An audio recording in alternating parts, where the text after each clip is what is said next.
We are live. Rob, good to see you. You on the home front today? Well, despite the background, I'm in a little town in western Colorado called Telluride. Okay. You bring those books and that shelf everywhere with you. That's got to be a lot of work. You have your team do that for you? I have a team. Oh, good stuff. It's Waiting. kind of like out of Africa or something, where you got this whole group that just, brings stuff for you. I love it. Anyway, and you're in Ohio. I'm in Ohio. I have to admit, I could be a distracted, nervous wreck for the show. My beloved Cleveland Guardians at 3:08 p.m., 8 minutes from now, take on the Detroit Tigers in a loser leaves town playoff game. Winner goes to take on the Seattle Mariners in the next round. So And you're not there. these are the first three Indians playoff games I've I've ever not been to. And all three were at 1 o'clock this week, and my work schedule, it was just, I would have, the amount of stuff would have had to move would have just caused massive pain and suffering. So I've been just watching these games on the background, like just a nervous wreck as I've been got my Well, that shows depth, what the role of depth in your weekly life is. yep. Yep. There he is. Yeah, it helps if I can follow directions. You have the wrong link. I was trying to get on the Google Meet instead of the Zoom. I hate that. I send those out through my Google Calendar just because everything is centralized through there, but it does include their Google Meet propaganda link, that people often confusingly click. So, but good to see you, Dustin. Yeah, likewise. Good to be here, gentlemen. I see you're rocking your Guardians gear. What time's the game today? It starts in 6 minutes, so I could be a disheveled. So, Funny. 2 minutes ago, he said it started at 8. Now well, it's 6. not that I'm keeping track or anything, but Yeah. yeah, go guards today. So, but And I'm is going the to series tied 1-1? yeah, nice comeback win yesterday. It was 1-1 pretty much the entire game. We got 5 runs in the eighth. So yeah, 1-1 and Slade Ciccone, Jack Flaherty, and winner moves on, losers season over.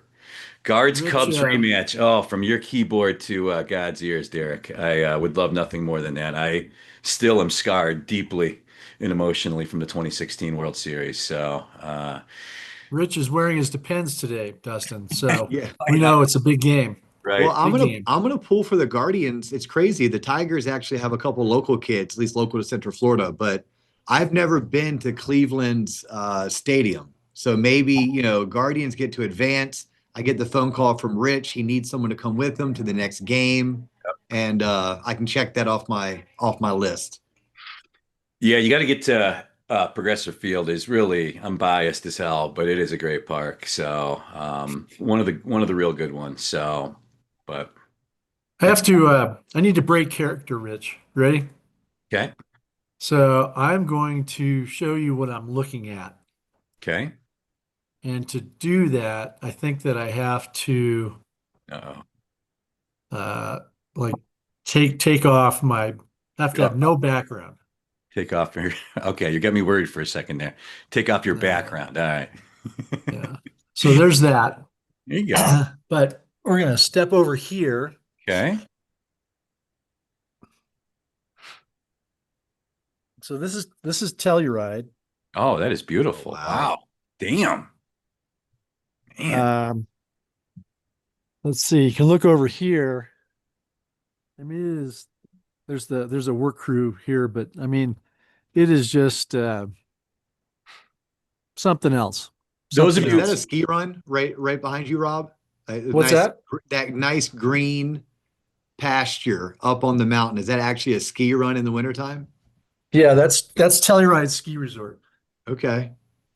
and Uh, those of you listening to the pod right now, we will a good time to remind you the live show, the best way to consume the big picture. ChrismanCommentary.com.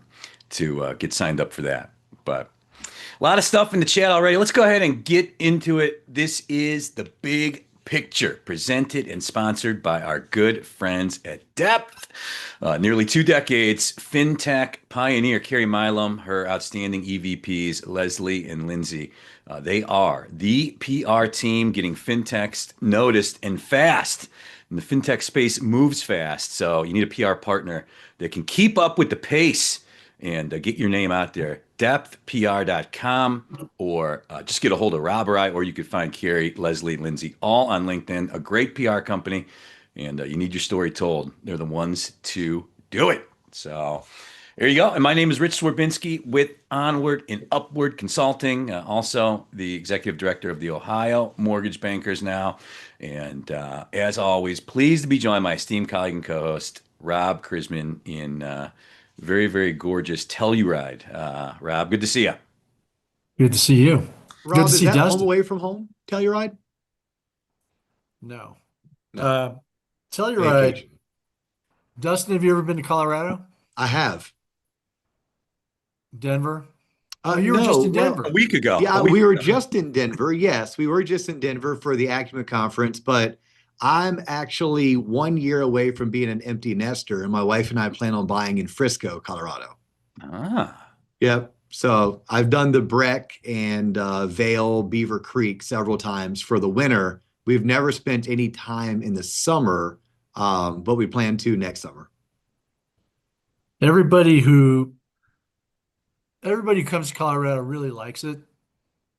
And the problem with Colorado is that you glance at a map and you think, "Oh, I'll do an afternoon drive from Denver to Aspen," or "Oh, I think I'll take an afternoon drive from here to Telluride to, wherever." But the problem is when you actually get on the road, it's like 8 hours away, even though on the map it looks like, a 20-minute flight just because of the way the canyons are laid out. So travel among, like if I wanted to go to Aspen now, I think it's about 6 or 7 hours. And I think Aspen is probably 6 or 7 hours from Denver.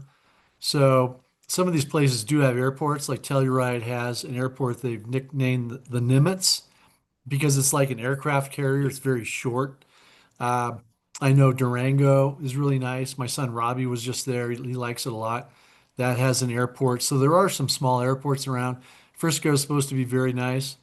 So yeah, the problem, of course, is the winter. If you don't like snow, I forget the elevation of Telluride, but it's pretty high up there. But I mean, it's spectacular. It's just so many vistas in Colorado are jaw dropping. It's amazing. So are you there for work or there for pleasure? I'm here to smoke weed, Dustin. It's Okay. just You do you, Rob. I love it. I'm just here. Uh, I'm just it's a little working from a different place. Yes. Yeah, my favorite home away from home is actually this place called Sunlight Basin, Wyoming. It's about an hour north of Cody, Wyoming.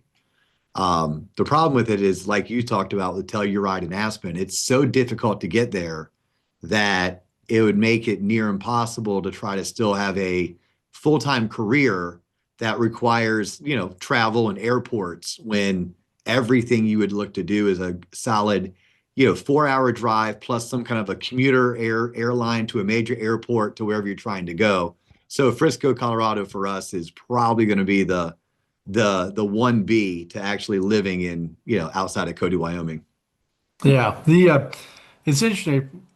The lending environment here isn't very large because it's relatively affluent, and so a lot of all cash buyers, and the houses are, 6, 8, $10 million. Whereas, if it were in Twinsburg, Ohio, the house would be about 600,000. Yeah. So it's location, location, location. Yes. Love it.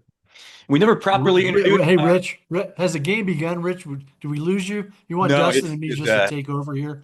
it's the first pitch is just about to get hurled here in a few seconds. Glaber Torres in the leadoff hole, who who terrifies me. He killed us last year in the Yankee series, but we'll see what Is happens. is there a famous Cleveland player? I won't say the Indians. Yeah, is there a famous Cleveland Indian player throwing out the first pitch? Albert Bell. Albert, don't call me Joey Bell. Is that who threw out the first pitch today? Or No, I have no idea. okay. That's just the first Cleveland Indian that comes to Yeah, mind. Joey Bell, he was crazy. Oh my God. But I don't know, bro. I don't know who threw out. Somebody threw out. Now they have like four different people throw out a first pitch. Is the way they do it now. There's like they run out a train of people before games, especially playoff games. But I don't know who it was. So Joe Charbonneau. Joe Super Charbonneau. Joe. Did you see? Open a beer bottle with his eye. That was his claim to fame. My favorite Indian is Ricky Vaughn. Ricky Vaughn. Ricky Vaughn. Give him the heater, Ricky. There aren't many of them. Did Just you to see, show you, Rich? real quick, just to show you what a tortured Cleveland sports town is. I remember being younger and going to see Major League in the theater, in title-deprived Cleveland. And at the end of the movie, we wouldn't even win the title in the movie. We just, I think, won the AL pennant.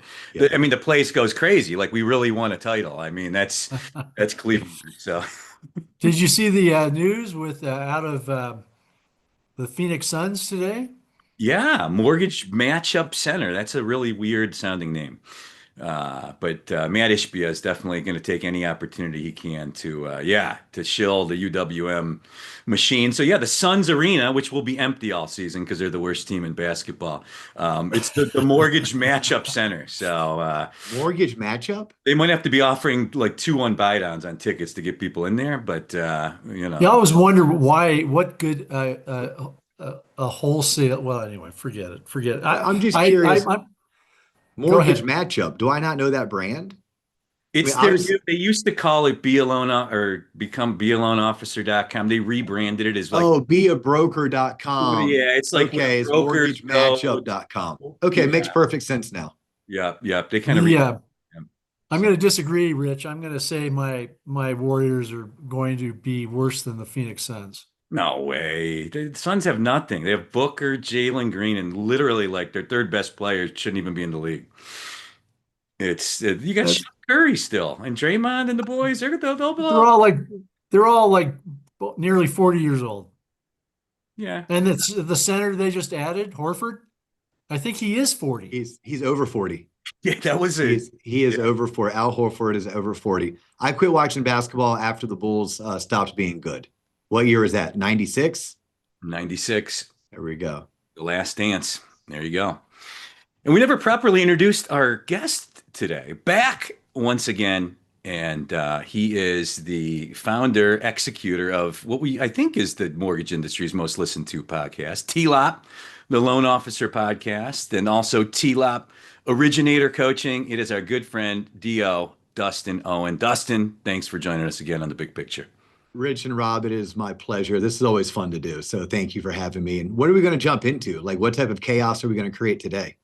Speaking of, all right, I'm going to jump back into sports. I've been meaning to write to Rich because he's much more up on sports than I am. My sports knowledge ended in about 1968. So, Rich, you should make a list of which mortgage personalities own pieces of teams, like Stan Middleman, Bill Mhm. Cosgrove. Yeah, I think there's quite a isn't there few somebody now. else? And figure out where their teams came in the standings at the end of the season. Who did Well, the best? Bragging rights. yeah, Phillies, Put that on Middleman. Yeah, they're put that on still. your LinkedIn or whatever, Facebook or wherever you put that stuff. There you go. Good idea for a LinkedIn post. There you go. I like it. So, Yeah. Will you All right. include my two fantasy football teams? I spent $100 on one and $150 on the other. Can you add those to the list? No, we're baseball, Dustin. Oh, yeah, baseball. I don't play fantasy baseball. I'm a huge baseball guy. My Braves, no bueno this year, but that was my sport growing up. In 68, Rob, you said you quit watching sports in 68. Did the Mets win the World Series in 68? Do you remember? Is that why you was stopped the I watching? think that was more 69. that was Okay. the Miracle Mets year. Was that 68 or It 60? was 69. 69. Yeah. I think 68. Let's see, 67 was, I think, the Cardinals under Bob Gibson's with Bob Gibson. I don't remember they may have won it again in '68. The Here we go. Cardinals. Bill Dolly in the chat. Yeah, Cardinals. Yeah, that was Bob Yeah. Gibson. Was a badass man. Wow. He fun player. I got some nice Bob Gibson baseball cards that are cool. Really? Me too. Yeah, there we go. Still, you still own them? Oh, Dustin, you're not a regular viewer, are you? Yeah, I've when I want to get Rich amped up, I break out my books. He casually busted out like four Nolan Ryan rookie cards on the show like 9 months ago. I almost started my heart almost stopped beating. Honestly, yeah, just like off a shelf, like in some binder. Like They are. I sent him the potential value on email after. I'm tempted to hire Dustin. I'm tempted to hire Rich to bring him to my home. Like, hey, Rich, I'll pay your airfare, and we'll have you under video surveillance because I don't want you slipping any like Bob Gibson's in your pocket. But to coach me on this immense collection of cards that I have from '60s and '70s, and then a smattering going forward. Anyway, Wow. anybody who tuned in for mortgage information is being sadly disappointed by this.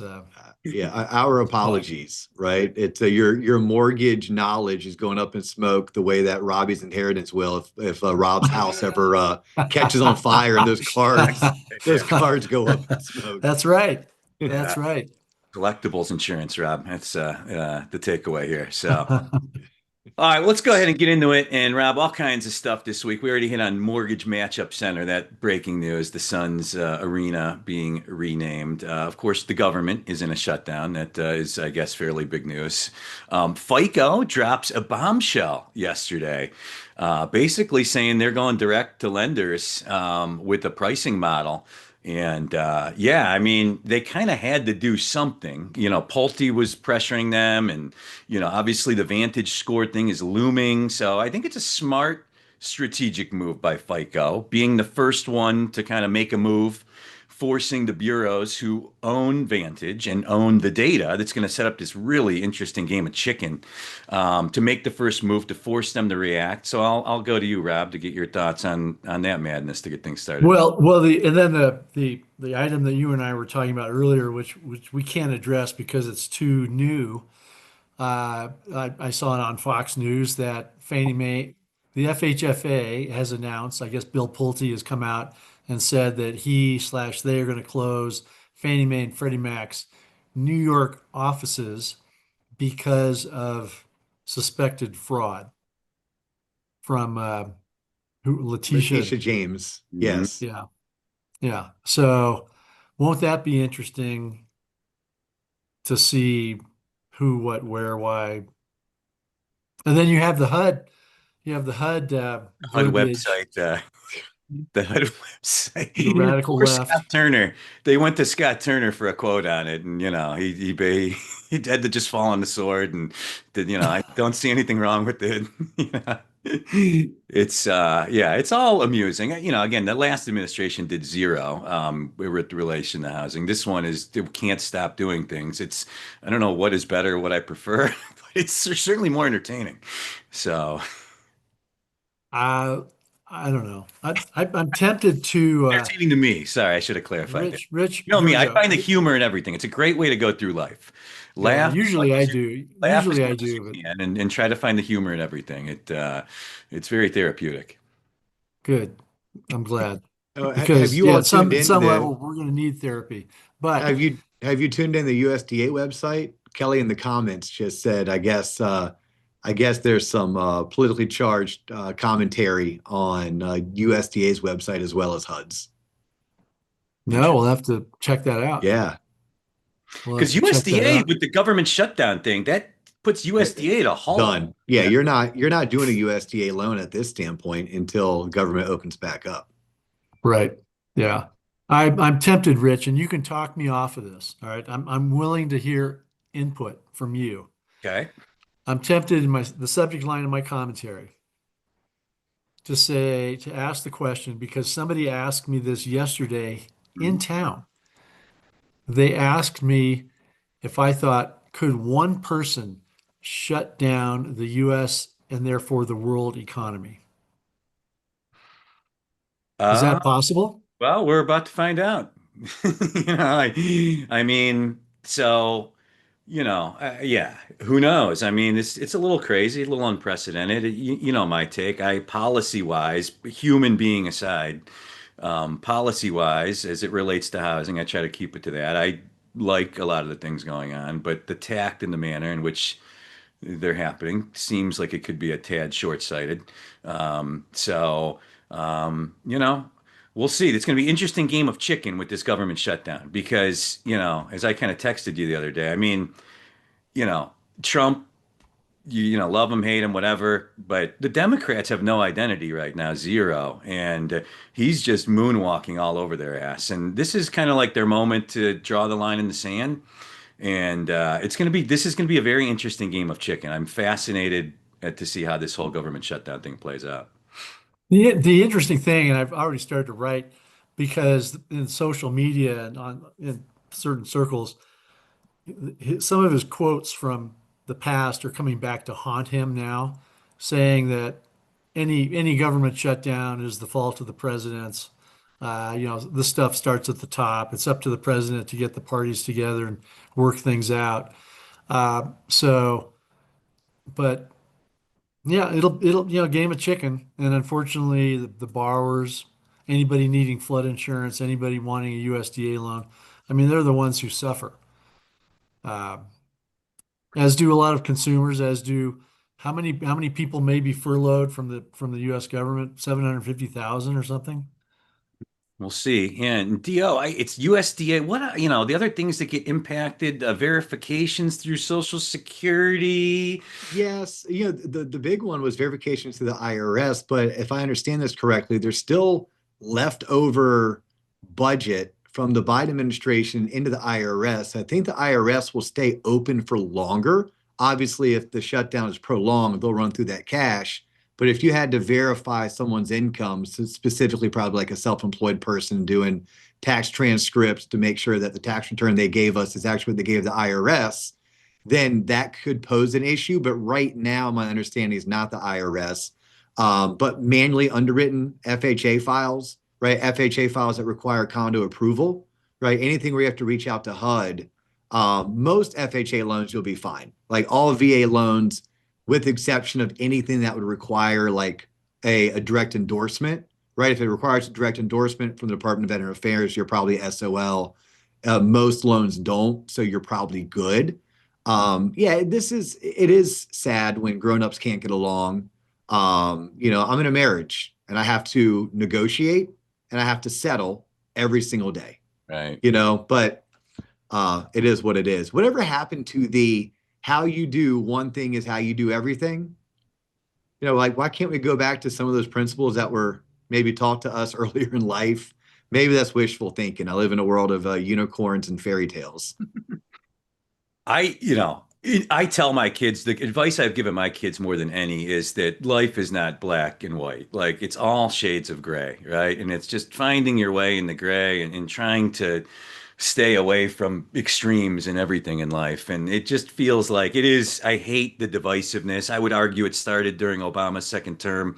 He got really dragged through the mud his first term with Obamacare and then Trump obviously gassed the fire as it relates to just divisiveness in this country. And it's not one party, it's both sides. But I do hate where we're at. It is really, it feels like we've regressed as a society in some ways. So, By the But, way, but clarification coming off the top rope with the people's elbow is the one and only Bob Nemi.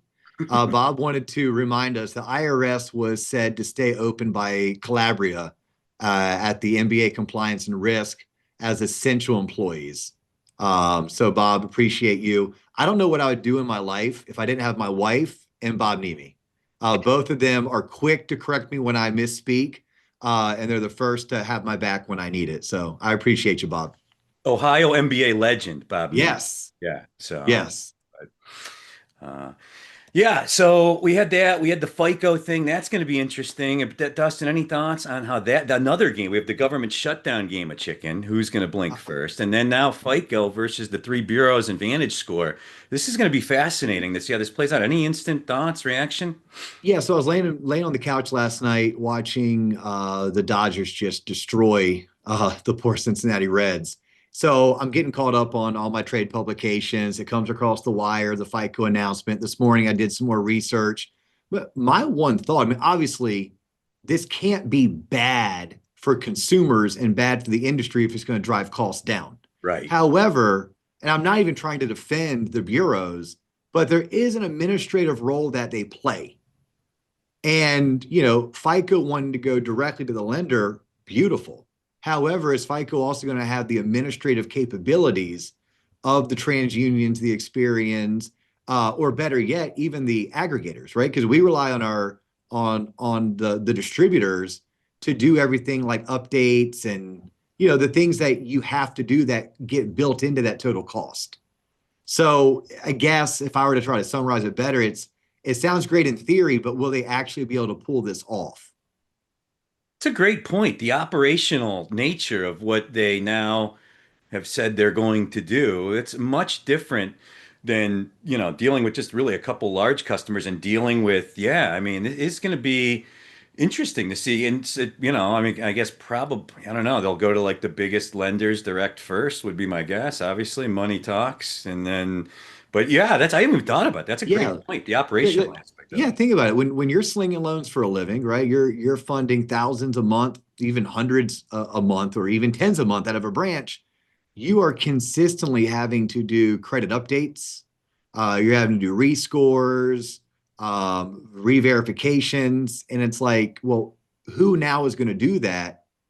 I mean, is it going to go directly from FICO into Kroll, where we're going to bypass TransUnion, Equifax, and Experian? So because I still need that third party distributor to do a lot of the clerical and administrative work. I guess that's my big unknown. Hmm. Yeah, a lot of unknowns, and it'll be interesting to see. I was a little surprised when I saw it. Then I wasn't surprised at all after I saw it. FICO kind of needing to make some kind of preemptive move here, and Pulte immediately tweeted his happiness at the FICO move. And yeah, so we'll see what happens with this all. And I would welcome anybody's thoughts in the chat on how you think, yeah, FICO versus Experian, Equifax, and TransUnion plays. I could tell you how the financial markets think it's going to play out. FICO's stock is going wild, and the three bureaus all getting raked over the coals. Yeah, Just in time for NBA annual. I hope NBA collected their sponsorship up front. their titanium sponsorship fee from Equifax, Experian, and TransUnion. Yeah. So, I'm sure they did. Yeah. Yeah. what And else? then that's another story, Rich, that we haven't talked about. And I wrote about it today, obviously, was, Marsha Davies' retirement and the NBA coming in and doing all kinds of title changes and promotions because of that. So the NBA is not immune to change itself. I love it. Yeah. Marcia had a great long run. Her and Dave Stevens, really Mhm. got the NBA back on the tracks, really. It was, before that, with some rocky waters, and they really just turned that NBA into just a money, a business, that was kind of like built to last. And yeah, a great run for Marcia coming to an end. Very well deserved retirement for her. Yeah, So, I would think I was texting with her last week, actually from the Denver airport, because I was sitting there thinking about my grandkids, and I know she has new grandkids as well. And she goes, life's short. I'm gonna, spend time with the grandkids, which I can easily see. But you're right; it'll be interesting to see how the NBA does going forward. Not that one person can change an entire organization most of the time. Some of the time, yes, but the NBA and other organizations, attendance is down to some of the regional conferences. The NBA membership anytime two big companies merge, there goes, a member of the NBA. So budgets are tight. So I don't know the financials of the NBA, but I imagine they are indicative of some of the industry in that things are things aren't things aren't as good as they were in the past. Yeah. And, we've talked about this before. Two things currently being reviewed right now by the Trump admin are RESPA and the yellow comp rule. And, I've said this before. I feel like this is huge for NBA to influence and get our industry good outcomes with these two that are now being reviewed. I know I talked to my good friend Laura Hopkins at NBA yesterday, who's going to pick up some new responsibility in the wake of Marcia's retirement. And, she assured me it's two of the top things that they're working on. And DO, you probably spend more time talking to and working with LOs than just about anybody in the industry. Your thoughts on just, the LO comp rule, hopeful outcomes is, your thoughts? You want to wind me up and let me go on this one? I mean, this is like I've been on a soapbox for at least 3, if not 4 years. May have even made some ex-employers unhappy with my rhetoric, but it's ugly out there. I mean, you might as well just call it 2004, 2005. And if we're going to do that, then let's truly call it 2004 and 2005 and scrap LO comp altogether. Living through it, I'm the first to tell people that, look, LO compensation rules prevented people from getting screwed over, period, end of story. It did.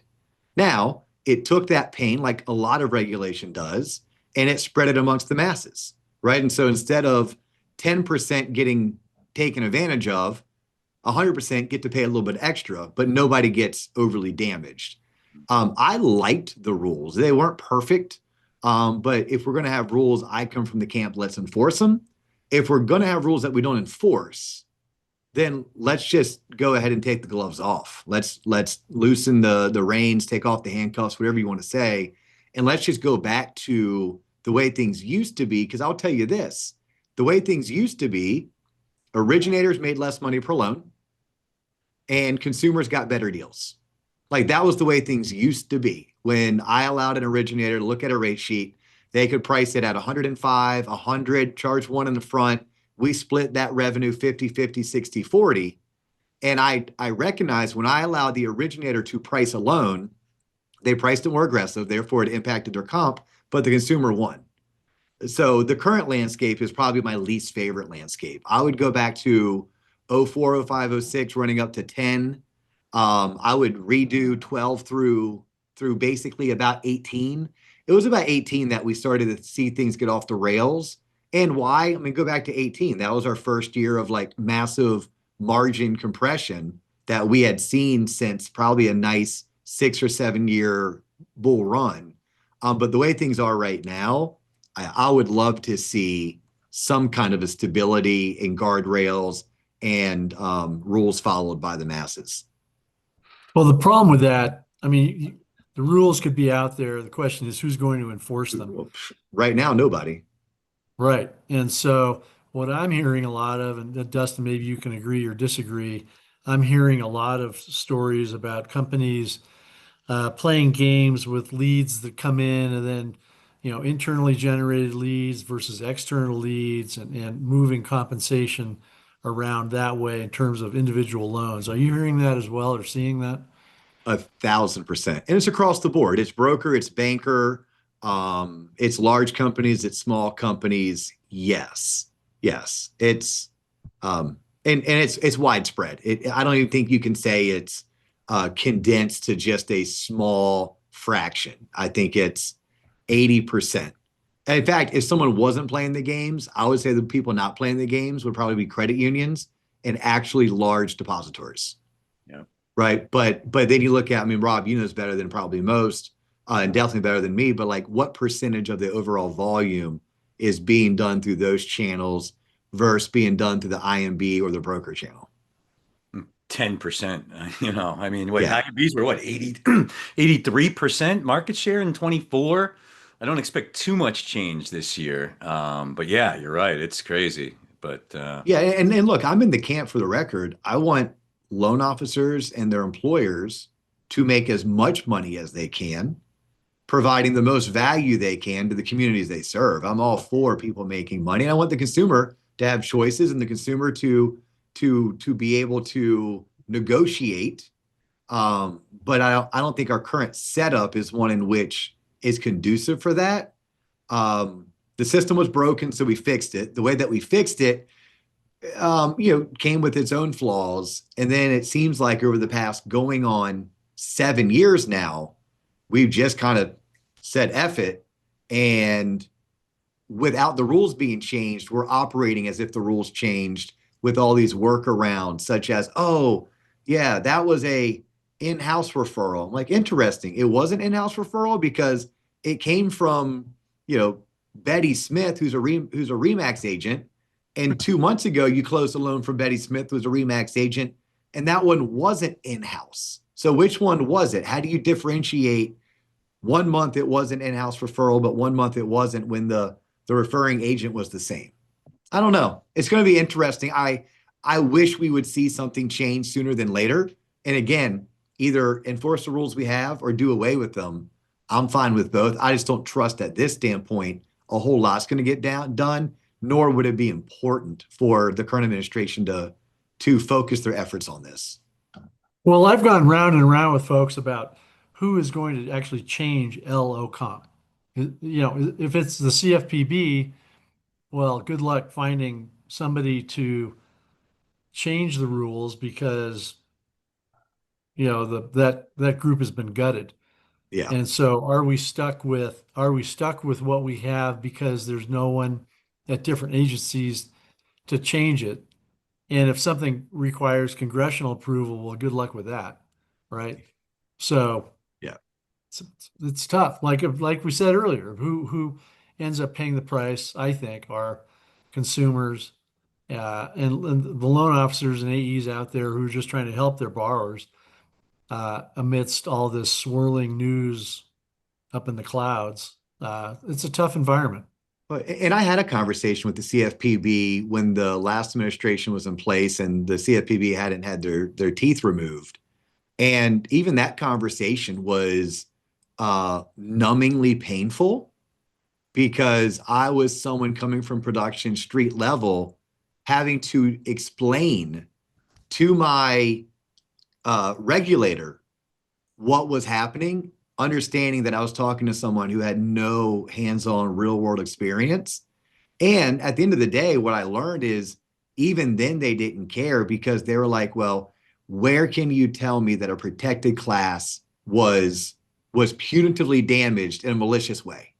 mm-hmm. And I was like, well, I don't know if that's happening. But what I know is you had these clear rules that we call LO compensation rules, and they are clearly being defied, and you're not doing anything about it. And it's creating an unfair landscape because we have Bill at the mid-sized bank, and they're like, look, we follow the rules. But Bill's competing against someone down the road who maybe isn't a depository, maybe they're an IMB, and their originator is able to go to their branch manager and say, hey, wink, wink, nod, nod, nudge. This loan was company generated. Just hook me up with a better rate. I'll take lower commission. Now, I don't fault the LO because the LO has a family to feed, and that company is trying to generate revenue and keep their lights on. And at the end of the day, did the consumer that got that cheaper rate, were they punitively penalized? No, they were benefited. However, the argument would then become, well, if you gave it to that borrower, why didn't the other 10 get it? Right. And I think that's where the dilemma comes and the debate comes. If we're going to have rules, we need to enforce them. Right. And the rules, I think I've mentioned this several times in my commentary that the CFPB of the last administration isn't what we need, but we need a CFPB, right? If we've got these rules, let's enforce them. We don't need more rules. Let's just enforce the ones that we have. But I don't think that's going on now. So, yeah. Katie, and I'll give you one last example of it. We can move on to the next topic, but let's just have a friend in the industry, and that friend for the longest time would put in a maximum commission for both the branch level as well as the corporate level and the LO level. Right. And there's a strategy behind that. It wasn't that we wanted to handcuff branches or LOs from not being able to make more than X dollars per loan, whether it's $5,000 or $9,000, kind of irrelevant. It was, we understand compensation plays into the overall interest rate we're delivering to the street. And I don't need to make $9,000 on a loan. I may be happy making $5,000 on a loan. But in order to do so legally, I was to have that set rate.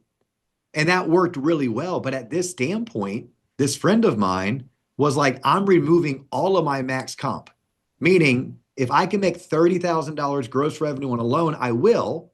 And if I can't, don't worry about it, because I will make the pricing exception, make the originator check the box inside of the LOS that claims that loan was a company generated loan. I'll pay the loan officer 50 bips, not 125. And life's all good. And it's like, well, that was the world we lived in that we were trying to prevent, which, is essentially, I'm going to price it as high as I can get and hope I can get it.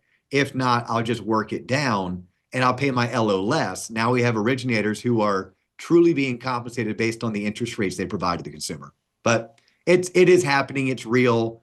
I've almost given up hope that this topic will gain any type of traction or movement for any time in the foreseeable future.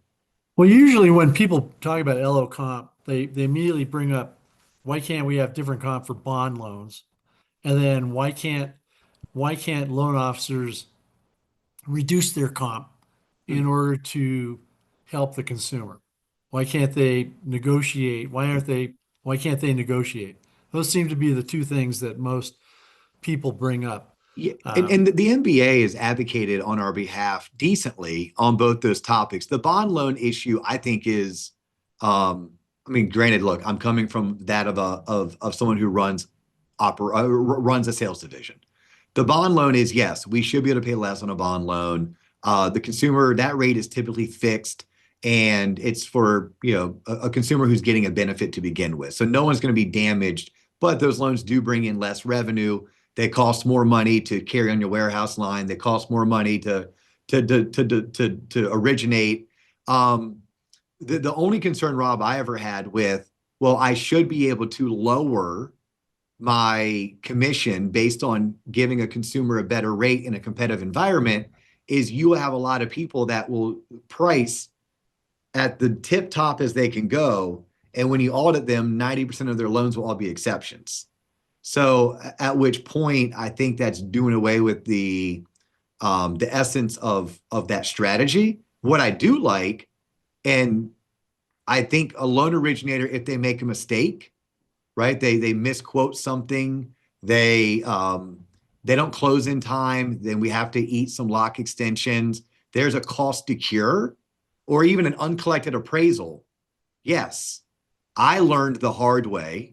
I feel like a boomer saying this. When on my time, that came out of my commission. And I quickly learned how to be a more effective and efficient originator.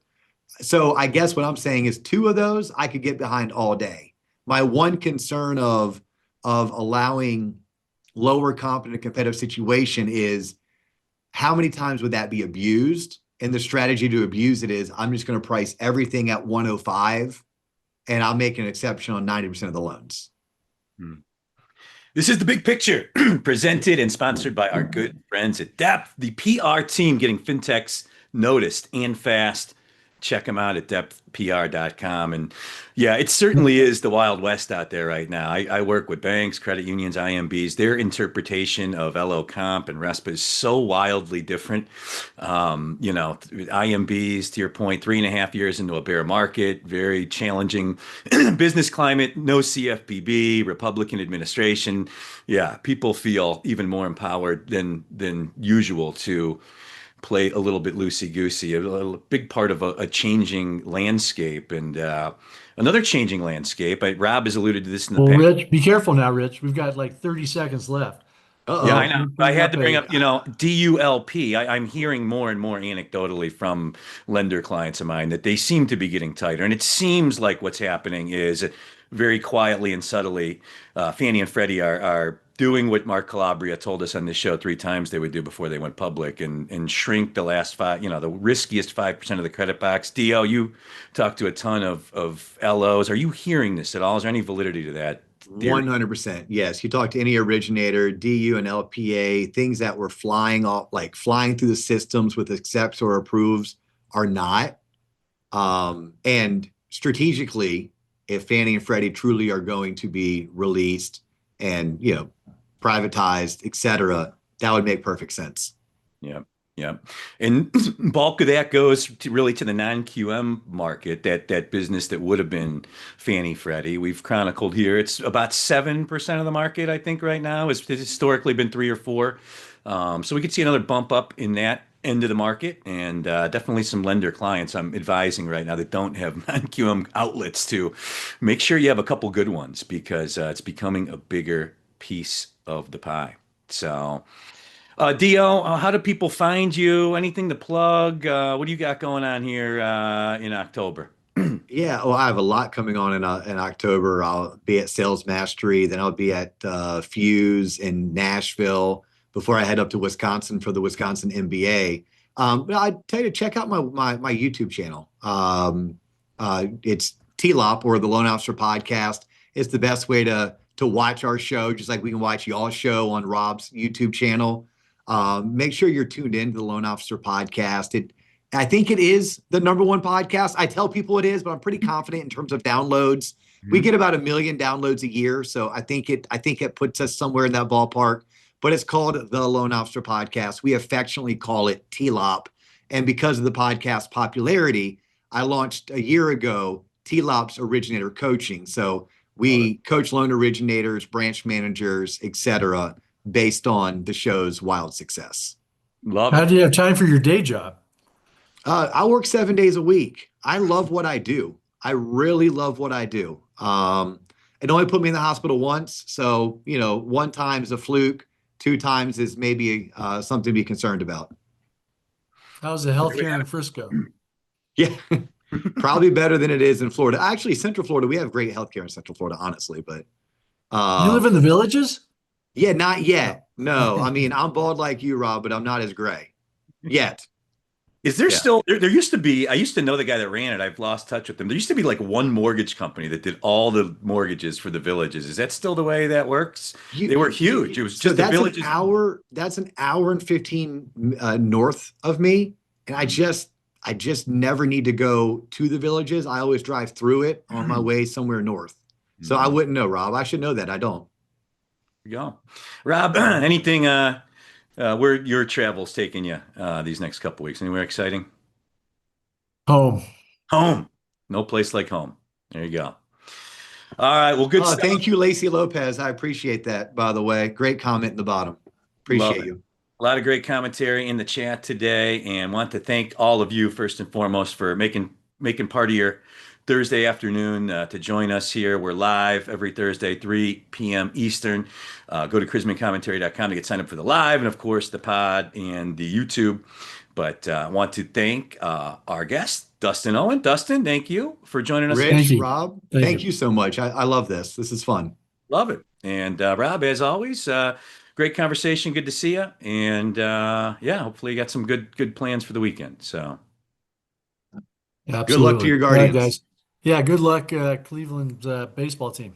1st and 3rd, Tigers, 1 out. We just took out. All right, over and out. Help me. I'm my done. God. All right. Have a good weekend. Bye, guys. Take care.